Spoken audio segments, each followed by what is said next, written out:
This is the Cholo News Report for Friday 02 March 2018. U.S. President Donald Trump announces plans to impose tariffs on steel and aluminum imports. However, critics argue that the tariffs would fail to protect American jobs, and would ultimately put up prices for consumers. Minister of Foreign Affairs Chrystia Freeland said Canada would take responsive measures if restrictions were imposed, but did not give details. President Xi Jinping's top economic advisor, Liu He, met the Trump administration on Thursday for frank and constructive talks, a White House official said. Police in Oslo, Norway, say that the FBI is assisting in the investigation into two forged nominations of Donald Trump for the Nobel Peace Prize.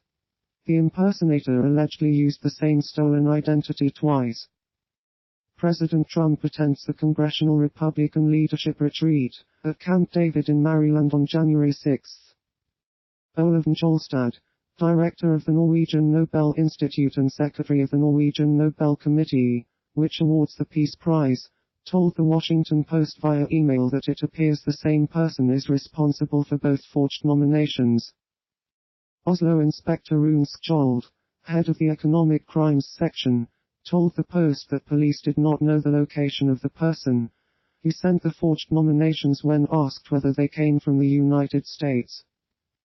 Argentine President Mauricio Macri delivers a speech in the Congress to start the regular sessions for 2018.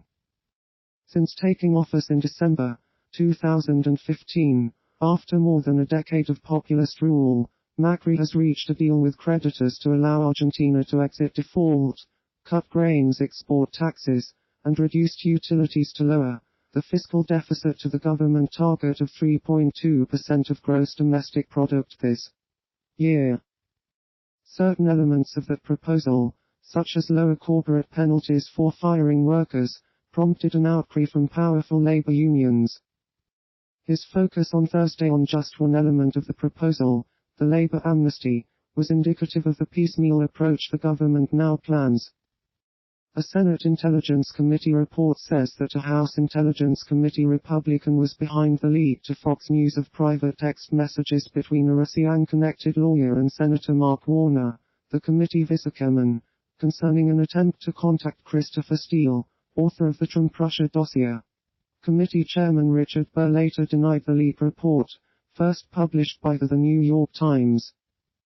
President Trump and other Republicans loyal to him quickly jumped on the report to try to discredit Mr. Warner, suggesting that the senator was acting surreptitiously to try to talk to Mr. Steele. In the House, Republicans and Democrats have been consumed by partisan sniping, airing grievances on television and in the press, while the pace of witness interviews has slowed to a crawl. They used the meeting with Mr. Ryan to raise broader concerns about the direction of the House Intelligence Committee under its chairman, Representative Devin Nunes of California, the officials said.